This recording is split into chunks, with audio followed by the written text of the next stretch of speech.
Abra sua Bíblia, por gentileza, no Evangelho de João, no capítulo 18.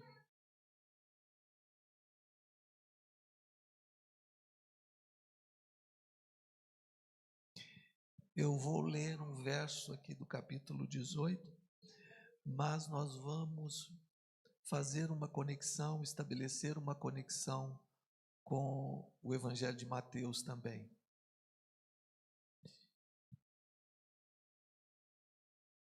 Todos encontraram João 18? Vamos ficar em pé mais uma vez.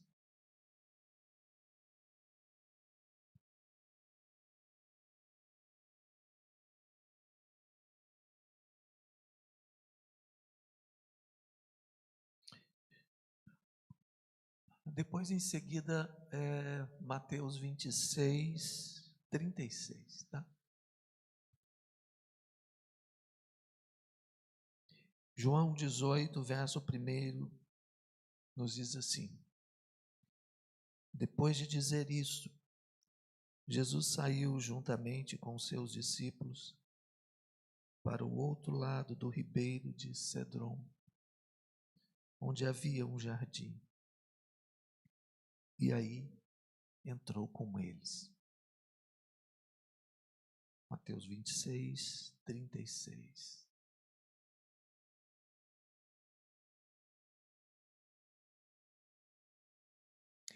Em seguida, foi Jesus com eles a um lugar chamado Getsêmani e disse aos seus discípulos: assentai-vos aqui, enquanto eu vou ali orar. Assentai-vos aqui, enquanto eu vou ali orar. Que o Senhor abençoe a sua palavra. Podem se assentar, queridos.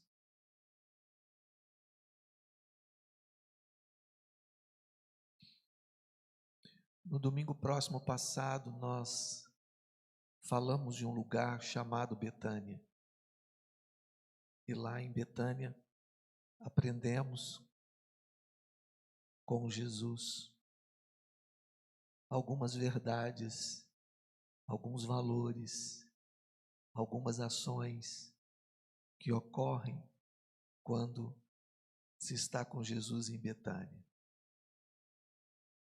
Hoje eu queria compartilhar com vocês sobre um outro lugar, e se pudesse dar um tema, a mensagem seria um lugar chamado Getsêmani. Um lugar chamado Getsêmani. Vamos repetir? Um lugar chamado. Jesus continua se deslocando. E o seu deslocamento é na direção da vontade do Pai. Existe para Jesus uma direção. Jesus não está andando ao ermo, Jesus não está perdido.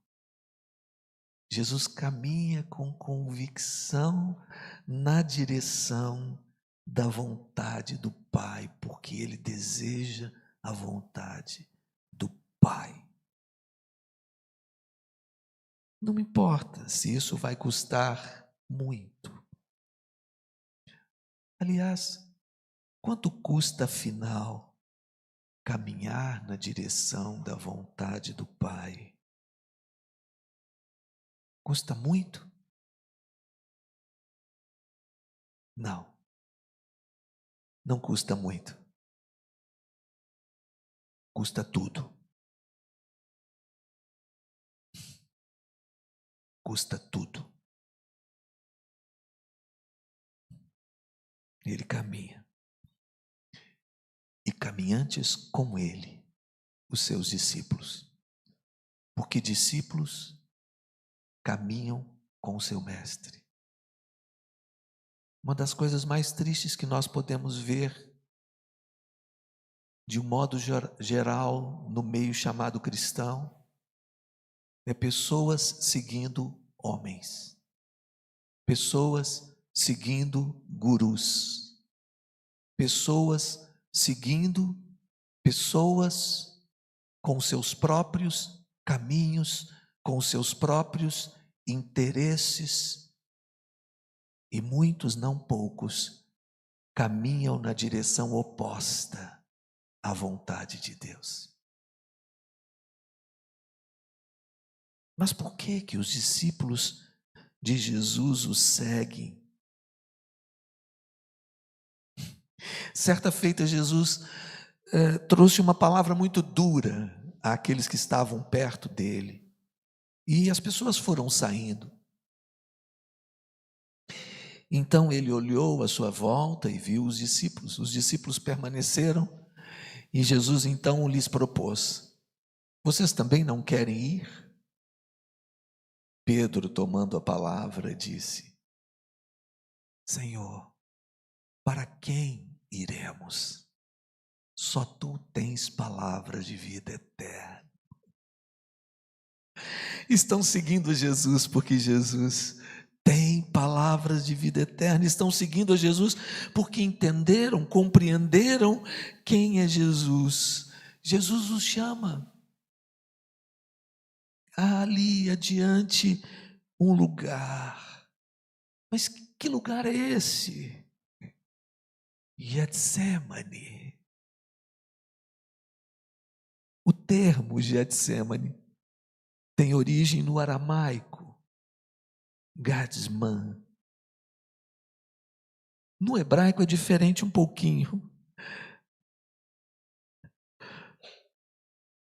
Desculpa, Camila. Essas palavras não são muito bem. Gadsemanim, que significa prensa de azeite, prensa de óleo. É interpretado como um símbolo de sofrimento, da pressão, e aqui no caso específico de Jesus, da pressão que ele enfrenta ou enfrentaria naquela noite.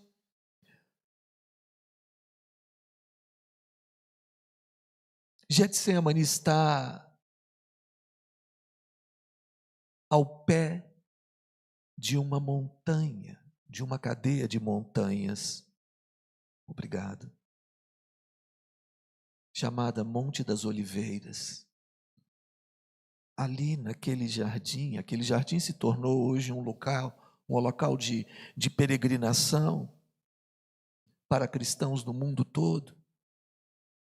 Se tornou famoso também porque ali perto Jesus orou com seus discípulos e comungou a sua última ceia. Mas ali, em Getsemane, ele viveu momentos de intensa angústia e apreensão antes de ser levado preso. Há um lugar muito significativo na vida do cristão, e esse lugar se chama Getsemane. Não há como seguir a Jesus e ignorar Getsemane. O lugar chamado Getsemane é um lugar de oração. Jesus estava lá mais uma vez para orar. Ele disse no verso que nós acabamos de ler, o verso 36 de Mateus 26, sentem-se aqui, enquanto eu vou ali orar. Sabe, meus irmãos, para Jesus orar não é um ritual. Orar para Jesus não é um cumprimento religioso. Orar para Jesus não é uma satisfação para a sociedade. Orar não é uma atitude de ostentação, para quem sabe se colocar diante dos demais como alguém superior. Não tem nada a ver com aquelas orações farisaicas, do tipo, eu te agradeço por ser santo, por não ser como esses pecadores que estão aí do lado. Orar para Jesus é um hábito. Orar para Jesus faz parte da sua vida. A oração na vida de Jesus e na vida de quem quer que deseje e siga a Jesus, aquilo que rega a relação íntima com Deus.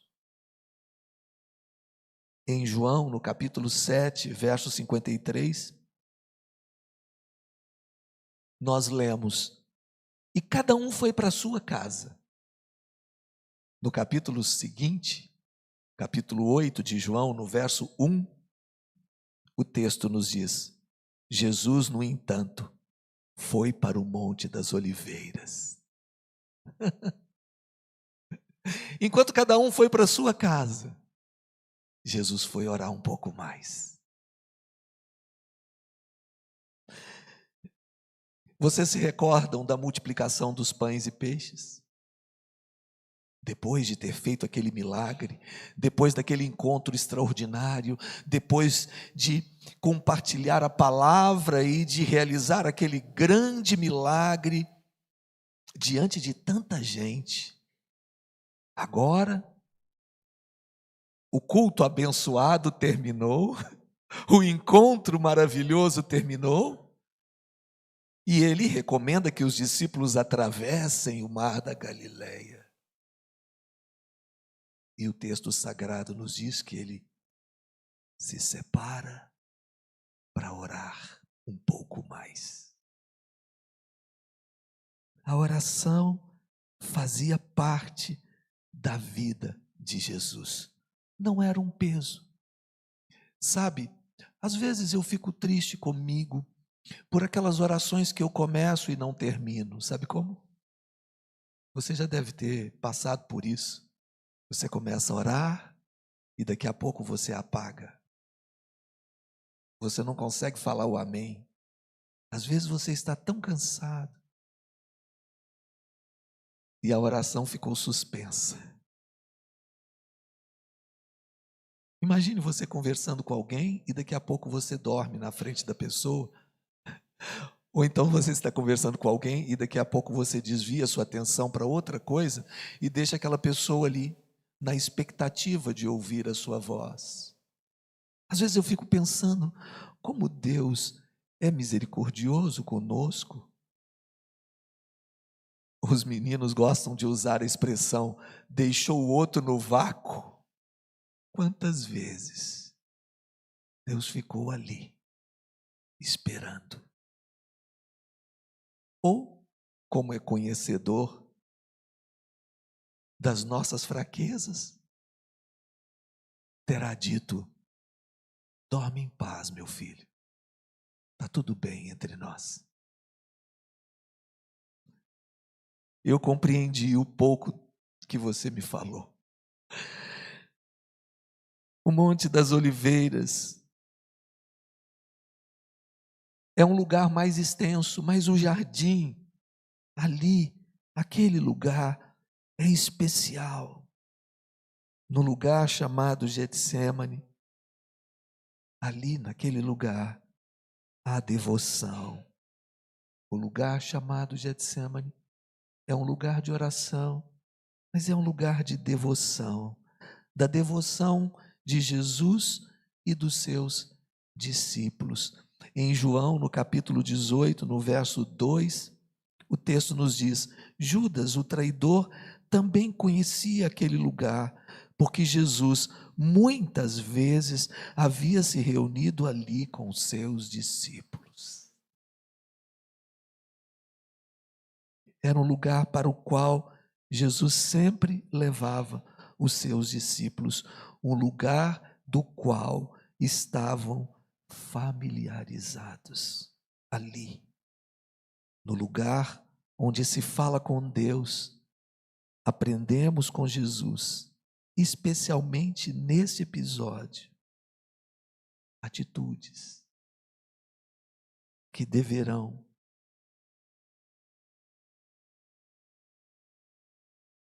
estar presentes em nossas vidas. O que queria primeiramente compartilhar com vocês nesta noite é que o lugar chamado Getsêmani é um lugar onde expressamos a Deus as nossas tristezas e angústias. Vamos repetir? No lugar chamado Getsêmani, expressamos a Deus nossas tristezas e angústias. Porque é assim, nesse lugar onde podemos falar abertamente com Deus, nesse lugar de oração e de devoção, é o lugar onde a nossa alma é derramada, onde podemos, sim, sem reservas, abrir os nossos corações. O lugar chamado Getsêmani é um lugar de contrição, onde reconhecemos como estamos e falamos a quem confiamos que dele precisamos. Eu vou repetir. O lugar chamado Getsêmani é um lugar de contrição, onde reconhecemos como estamos e falamos a quem confiamos que dele precisamos. É o lugar onde externamos àqueles que estão mais próximos, os nossos sofrimentos. Jesus confidencia aos seus discípulos mais próximos a gravidade daquele momento. A angústia da morte.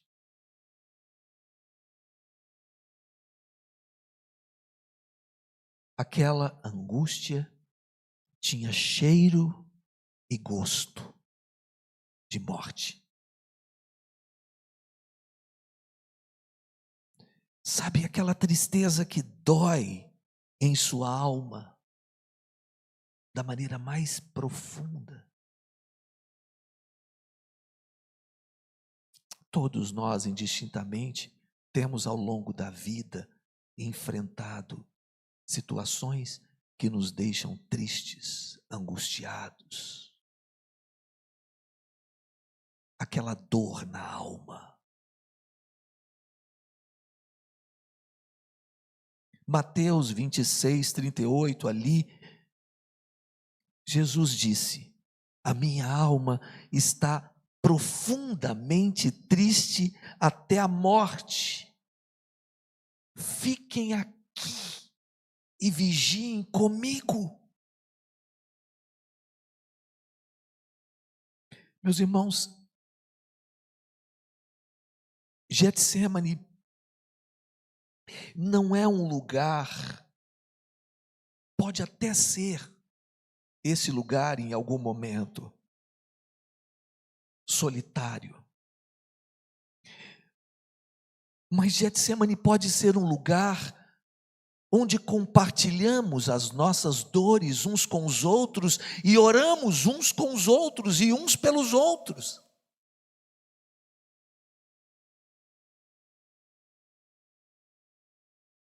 Ele disse: orem comigo, vigiem comigo, permaneçam comigo.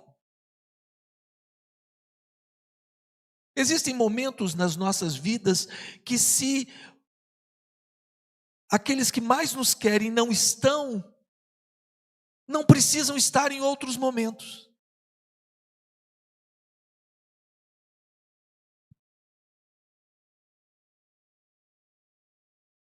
Não precisam aparecer em outros momentos, se não podem estar nos momentos mais cruciais. Jesus está prestes a ser conduzido à morte.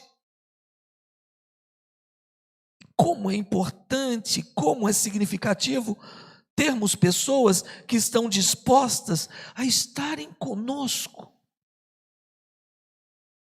a orarem conosco.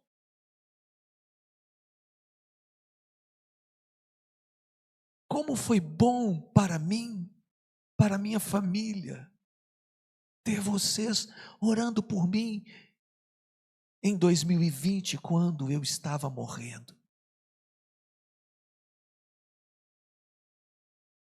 Como é significativo estarmos cercados de pessoas. Essa semana que passou, nós perdemos um pastor muito querido, o pastor Gilson Breder, pastor da Primeira Igreja Batista, em Campo Grande, no Mato Grosso do Sul. Um homem de Deus.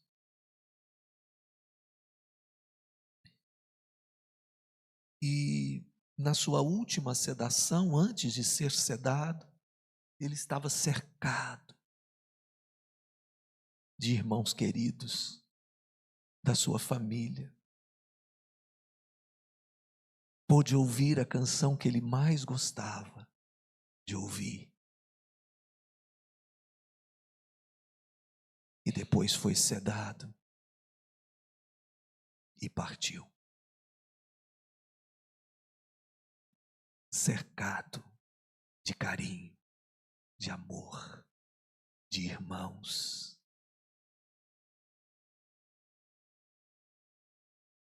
Infelizmente, muitos se ausentam dos momentos mais difíceis. Preferem brindar nas festas do que chorar nos velórios.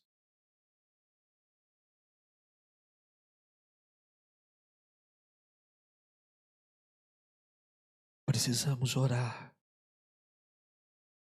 mesmo não tendo os mais íntimos disponíveis e estando com a alma tomada por uma angústia profunda, sem precedentes. Quando oramos, ainda que estejamos enfrentando momentos assim, as nossas tristezas e angústias são dissipadas na presença de Deus. Nós sabemos disso. E eu sei que enquanto eu falo essas palavras, você compreende muito bem, porque você sabe o que é isso.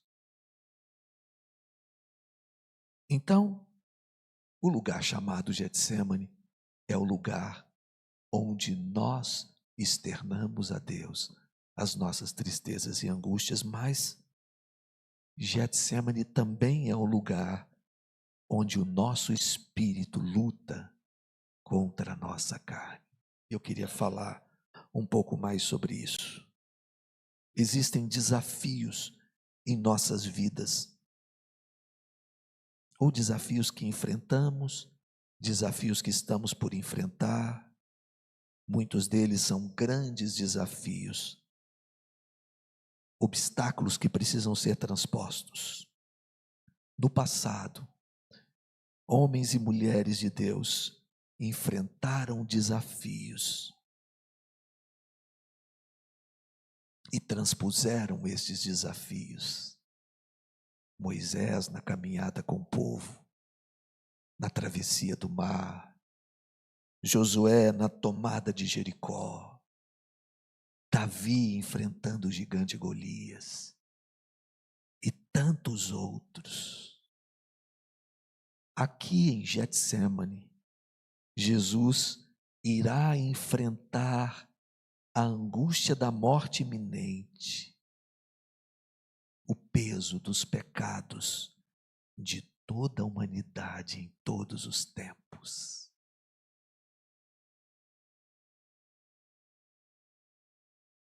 Sim, ele terá que seguir sozinho.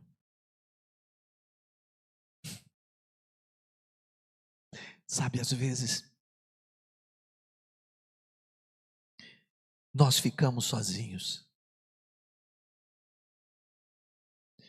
E ainda que pensemos que, de maneira intencional, as pessoas nos abandonaram, nós precisamos compreender que é fato que na vida do cristão, Deus controla os tempos. Deus age sobre os eventos. E às vezes, inevitavelmente, inexoravelmente, temos que caminhar sozinhos. A caminhada solitária é a caminhada mais difícil. Os discípulos vão ficar em algum lugar e Jesus terá que assumir aquela cruz.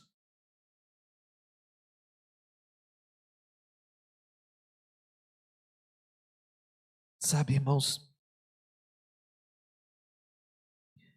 no verso 39 do capítulo 26 de Mateus, a palavra nos diz: e adiantando-se um pouco, prostrou-se sobre o seu rosto, orando e dizendo: meu Pai, se é possível, que passe de mim esse cálice, contudo, não seja como eu quero, e sim como tu queres.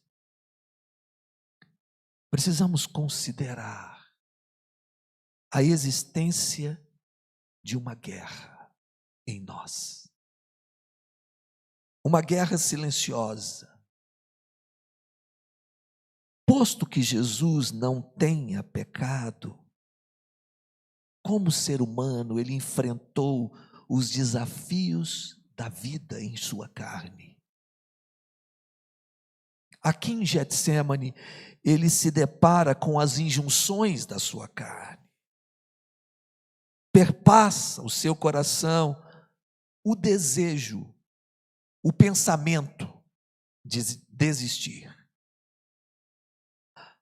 A vontade da carne, que é fraca.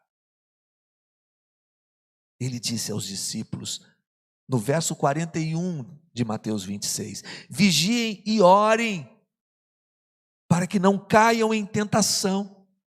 O espírito, na verdade, está pronto, mas a carne é fraca. Significa dizer que a carne sempre vai tentar se acomodar às suas próprias fraquezas, ou vai se inclinar a fazer aquilo que a agrada. O que significa dizer que fará a sua vontade em detrimento da vontade de Deus. Em um outro momento, Jesus vai dizer que aqueles que o receberam nasceram de novo. E ao nascerem de novo, nasceram da vontade de Deus, não da vontade da carne. Olha o que diz João 1,12. Mas a todos quantos o receberam, deu-lhes o poder de serem feitos filhos de Deus, a saber, aos que creem no seu nome.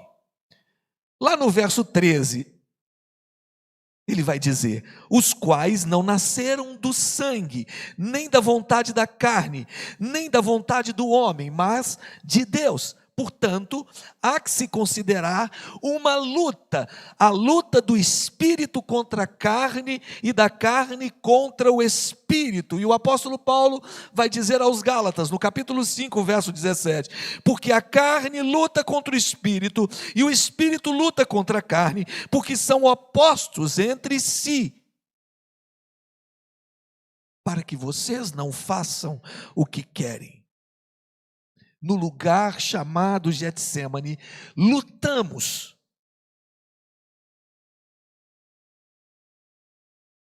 contra a nossa carne. Não apenas apresentamos nossas tristezas e angústias. Getsêmani é um lugar de guerra. Permita-me ampliar um pouco mais esse espectro. A nossa carne tem desejos paixões, pensamentos impuros, inclinações que vão na direção oposta a Deus. Ela irá lutar com todas as forças para nos manter satisfazendo todas as suas vontades. Não há como lutarmos com a nossa carne no território onde ela se sente mais confortável. Por isso precisamos frequentar assiduamente esse lugar chamado Getsêmani.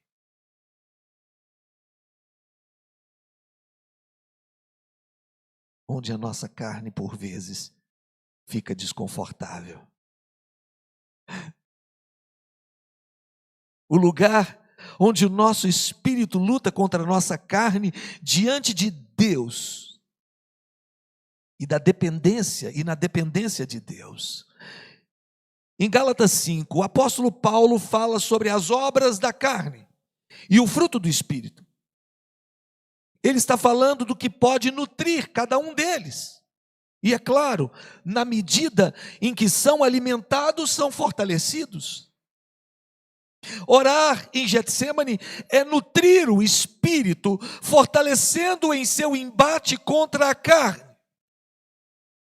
O que Jesus fez em sua obra vicária foi exatamente recriar o nosso espírito para que vivamos segundo o Espírito.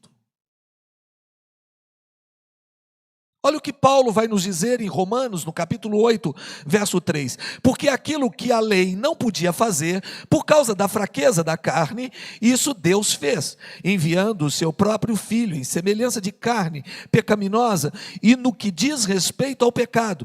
E assim Deus condenou o pecado na carne, a fim de que a exigência da lei se cumprisse em nós, que não vivemos segundo a carne, mas segundo o Espírito.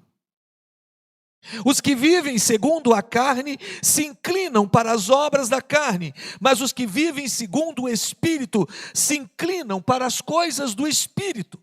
Pois a inclinação da carne é morte, mas a do Espírito é vida e paz.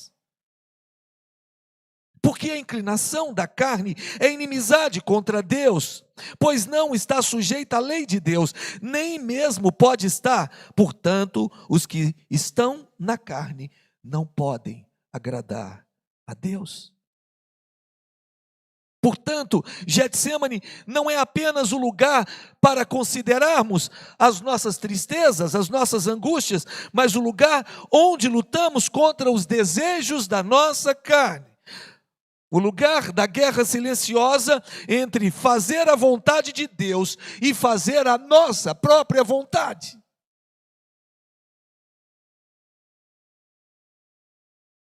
Nesse exato momento, sua carne deseja coisas, algumas lícitas, algumas ilícitas.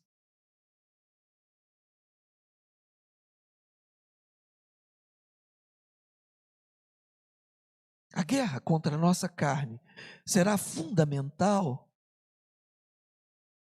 E o apóstolo Paulo vai dizer que ele usa a expressão esbofeteia a sua própria carne.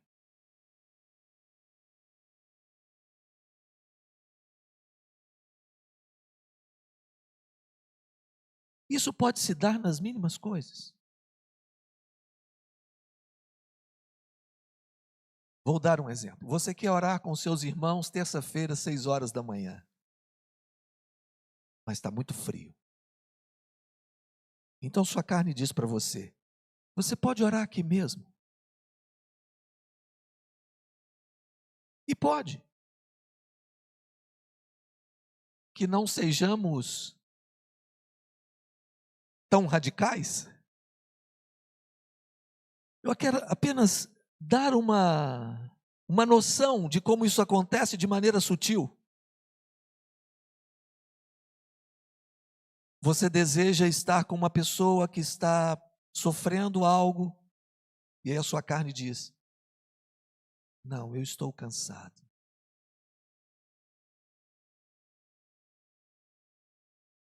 Você compreende?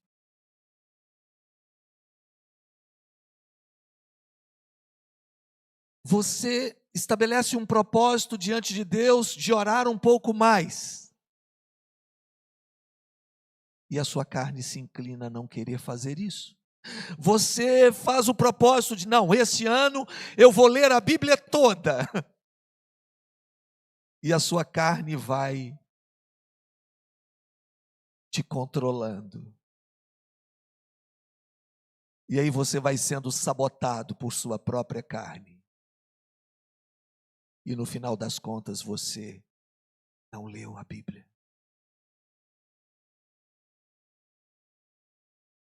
Seu espírito, há uma testificação do Espírito de Deus no seu espírito que você precisa compartilhar com aquele seu amigo a palavra de Deus. E você protela, e você protela.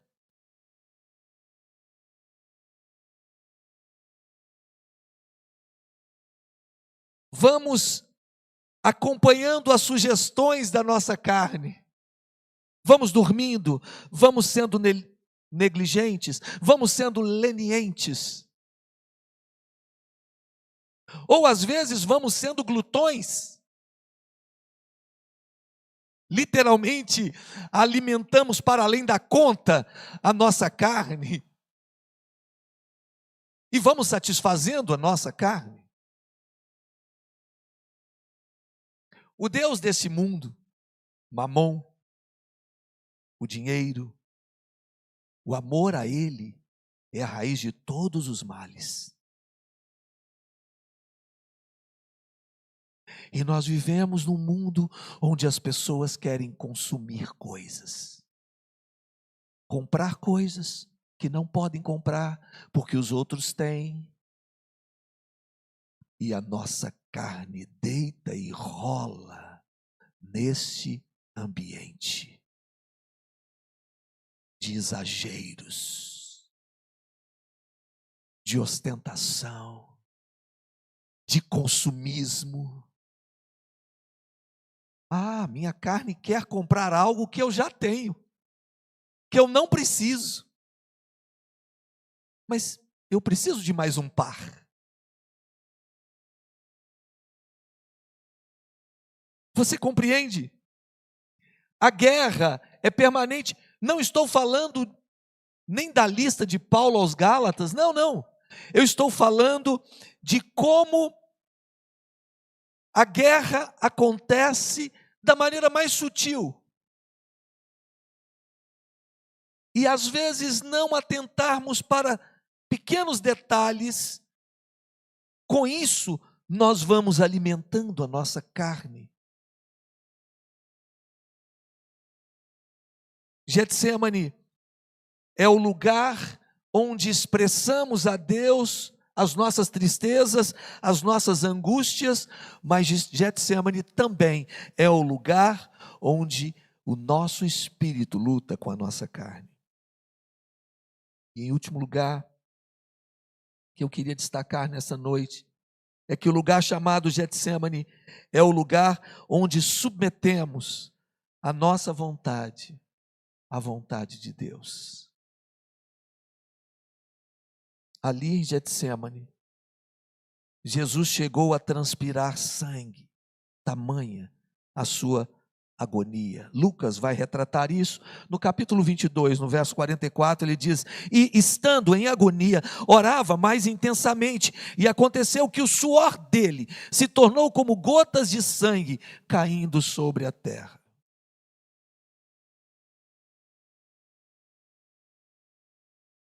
Na medida que o tempo passava, Jesus tinha todos os motivos para se angustiar ainda mais. Pasmem, não foi isso que aconteceu. Posto que ele tenha enfrentado o maior desafio na sua vida terrena, na medida em que Jesus orava ao Pai, o seu espírito ia acalmando.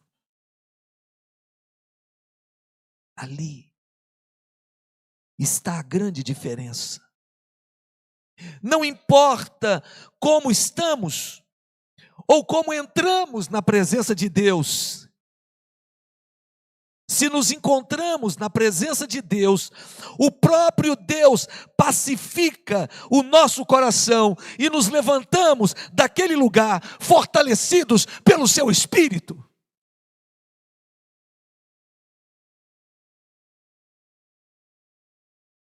Não tem conversa. Jesus fará a vontade do Pai.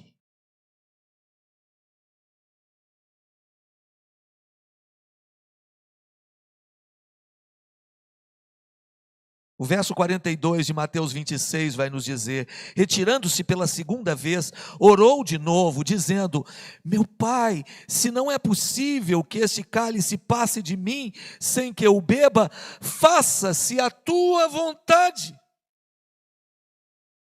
No lugar chamado Getsêmani, a vontade de Deus precisa prevalecer.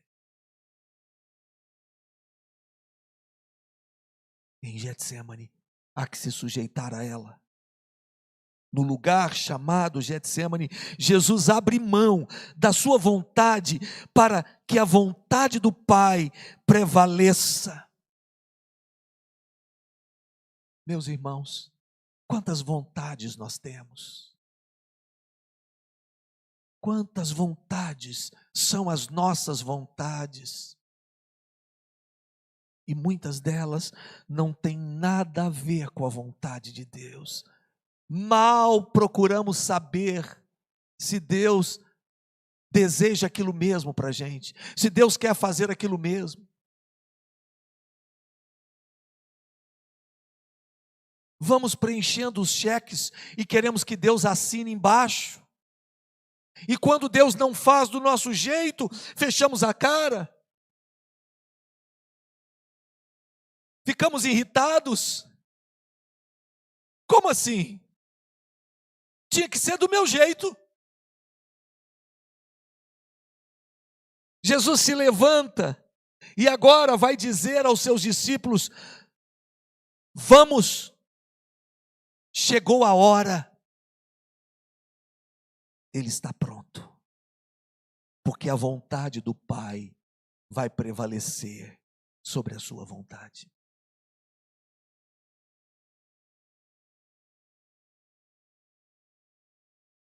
No verso 45 do capítulo 26, eu já caminho para o final, ele disse de novo aos seus discípulos: vocês ainda estão dormindo e descansando?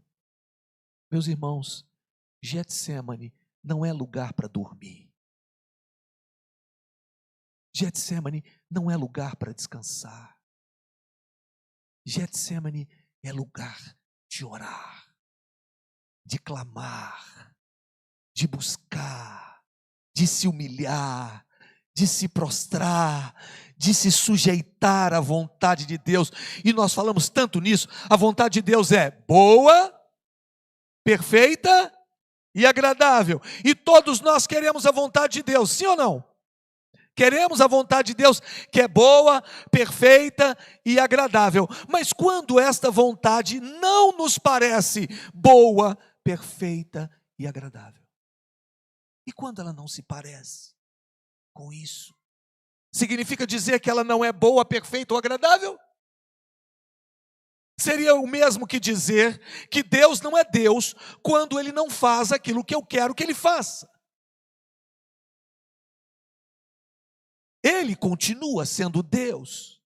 Nós oramos pedindo coisas para Deus, oramos para que pessoas sejam curadas, oramos para que pessoas sejam salvas, sejam libertas, mas algumas não são libertas, algumas não são salvas e outras não são curadas e algumas morrem depois que nós oramos. E parece que a vontade de Deus não é boa, perfeita e agradável. Qual é o problema? Qual é o nosso problema? O nosso problema é a dificuldade que temos de entender o que é de fato bom, perfeito e agradável na ótica de Deus, não na nossa.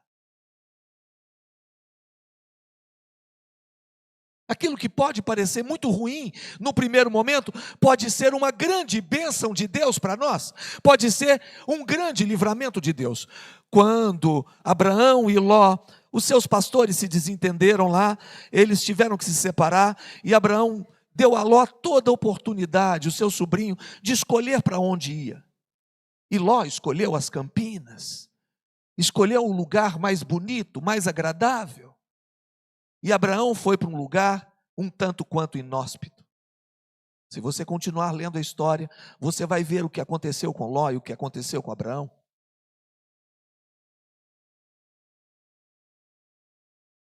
O pastor Zezinho, há pouco tempo, compartilhou conosco que Deus não permitiu que o povo caminhasse na direção, naquele caminho de 15 dias, porque lá na frente estariam os filisteus esperando por eles, e eles ainda não tinham o preparo mínimo para poder guerrear com os filisteus. Então Deus os faz ir por um outro caminho, porque está os protegendo. Mas quando é que nós reconhecemos que Deus está nos livrando de algo? Quando aquilo parece ser ruim para nós?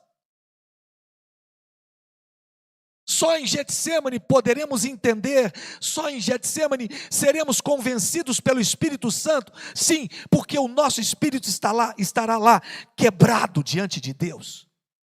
E quando o meu espírito está quebrado diante de Deus, então o Espírito de Deus fala alto e convincente ao meu coração, e aí a minha vontade se sujeita à vontade do Senhor, que é boa, perfeita e agradável.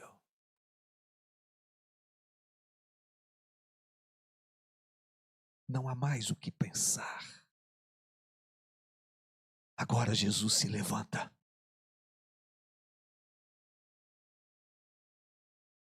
A tristeza, a angústia ficam em segundo plano.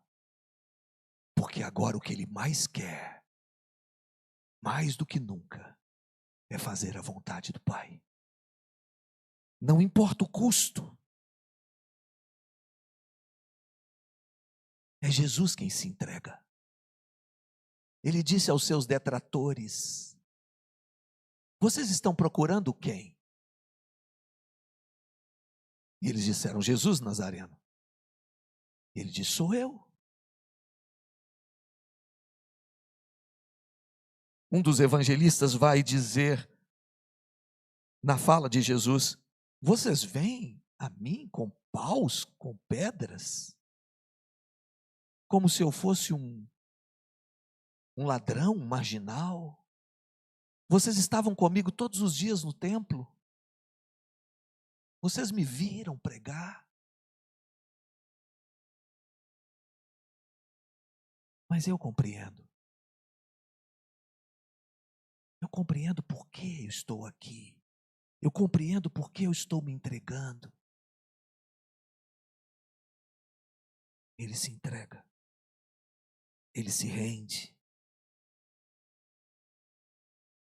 Meus irmãos, em Getsêmani nós entendemos os tempos.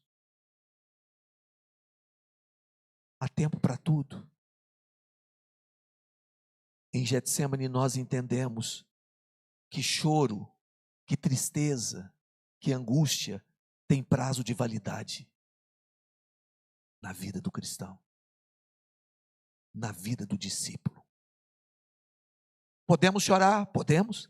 Podemos nos entristecer? Podemos. Podemos nos angustiar? Podemos. Podemos nos decepcionar? Sim, mas tem prazo de validade. Não dá para ficar a vida inteira assim. Quando se está em Getsêmani, quando se tem o Senhor como Senhor de sua vida, quando se caminha com Jesus, tendo como seu mestre. E uma outra coisa que eu precisava compartilhar com vocês é aquela atitude de Pedro, a atitude desastrosa de Pedro, em pleno Getsêmani. Ao invés de orar, ao invés de vigiar, Pedro quer usar a espada. Pedro quer cortar orelhas. Pedro quer usar a força do seu braço. Deixa eu te dizer, em Getsêmani não há espaço para isso. Quem quer fazer a vontade de Deus não usa a força do seu braço, ainda que sofra o dano, aguenta o dano. Discípulos de Cristo aprendem a absorver o dano.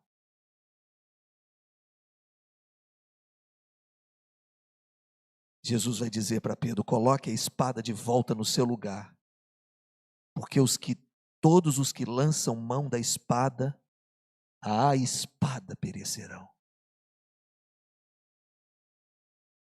Deixa eu dizer uma coisa para vocês. Quando nós optamos usar a nossa carne, sermos carnais, é por causa dessa carne que nós sofremos os danos. É aí que estão os danos que sofremos. Paulo vai dizer aos Romanos no capítulo 8, verso 5, os que vivem segundo a carne se inclinam para as coisas da carne, mas os que vivem segundo o Espírito se inclinam para as coisas do Espírito. Porque a inclinação da carne é morte, mas a do Espírito é vida e paz. Termino. Getsemane não é o lugar onde a carne prevalece. Getsemane é o lugar onde a carne se submete.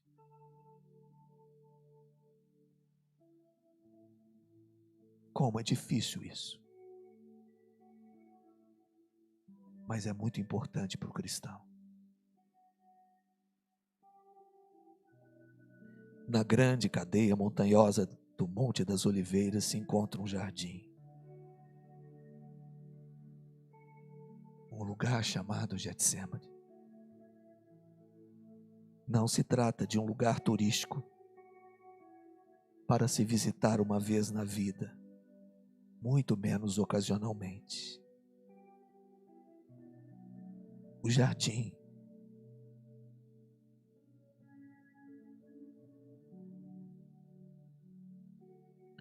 precisa ser frequentado todos os dias. Você pode não poder vir todos os dias aqui à igreja, ao endereço, mas você não pode faltar um só dia a Getsemane.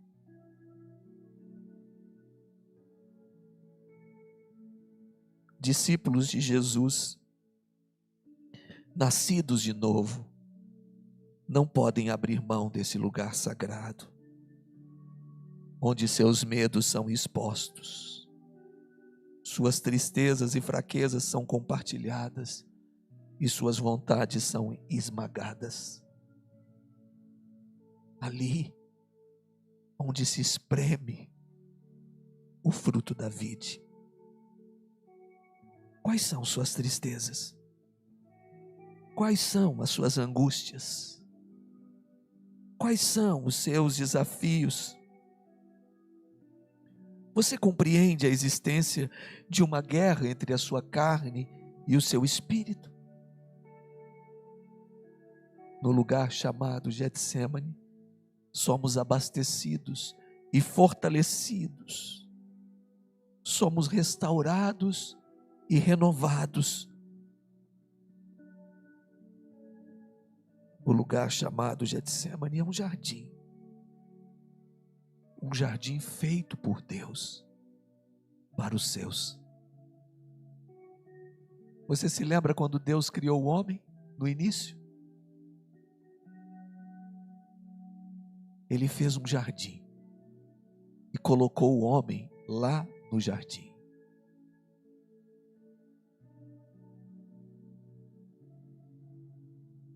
Ele fez o jardim para ter comunhão com o homem, para todos os dias conversar com ele. O jardim onde a busca por Deus é tudo o que precisamos em nossa existência. E onde a vontade de Deus sempre prevalecerá. em um lugar chamado Getsemane. Vamos orar.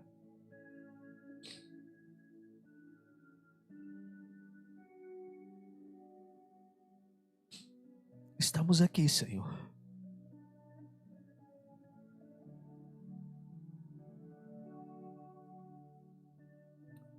diante de Ti, e reconhecemos o quão precisamos de Ti, quão somos frágeis, limitados, imperfeitos.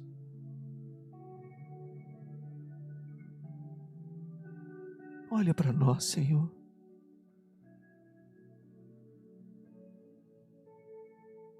Dependemos de Ti.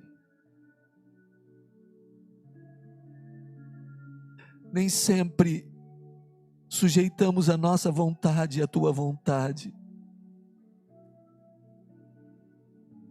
Nem sempre oramos de verdade, seja feita a Tua vontade, assim na terra como nos céus. Deus, tem misericórdia de nós. Como nós precisamos.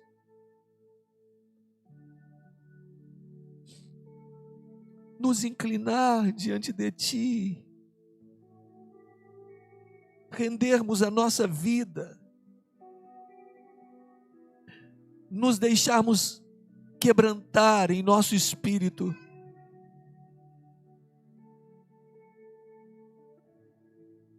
E mortificar a nossa carne. Senhor, o Senhor conhece o coração de cada um dos meus irmãos, o Senhor conhece os nossos corações. Te pedimos humildemente que o Senhor estenda as Tuas mãos sobre nós. Que haja em nós um desejo ardente de não só colocarmos diante de Ti as nossas tristezas e as nossas angústias, mas de lutarmos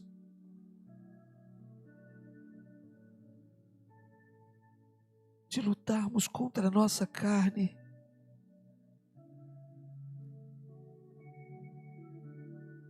contra aquilo em nós que Te entristece, que entristece o Teu Espírito, que entristece os nossos irmãos,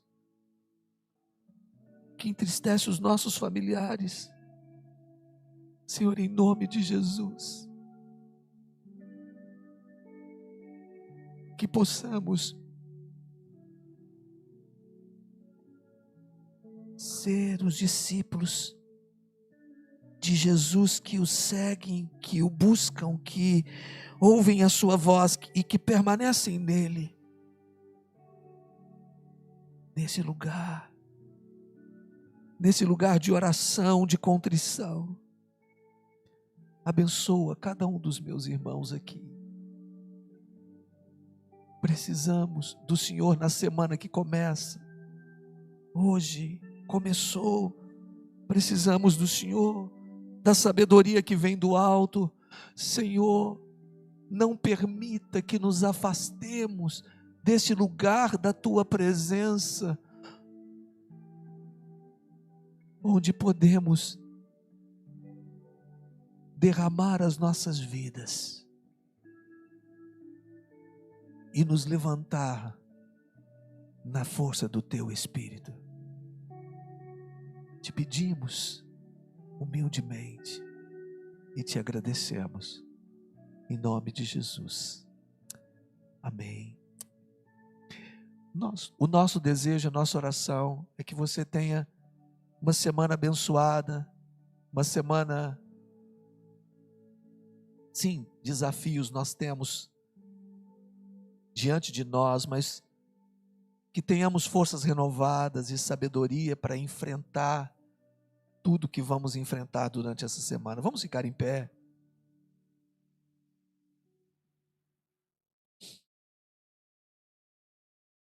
Que a graça do Senhor Jesus, O amor de Deus, nosso Pai Criador, a comunhão e as consolações do Espírito Santo sejam com todos vocês, com todo o povo de Deus espalhado sobre a face da terra, hoje e para sempre.